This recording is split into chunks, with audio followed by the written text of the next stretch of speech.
میٹھی زبان قدرت کی سب سے بڑی عنایت ہے۔ کسی کا احسان بھی قرض ہی ہوتا ہے، اس لیے کسی کے احسان کی شکل میں مقروض انسان کو شرم و حیا اپنانے کی ضرورت ہوتی ہے۔ واصف علی واصف کہتے ہیں، حالات اور وقت کی تبدیلیوں سے بدلنے والے تعلقات سے بہتر ہے انسان تنہا رہے۔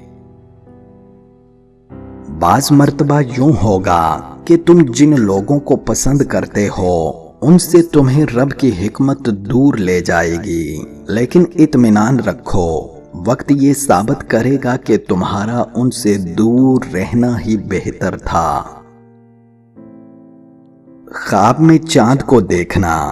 دوستو، خواب میں چاند کو دیکھنا اس بات کی دلیل ہے کہ بادشاہ کا وزیر ہو، عالم ہو یا توقیر ہو، عورت جمیلہ دولت سے ملے گی۔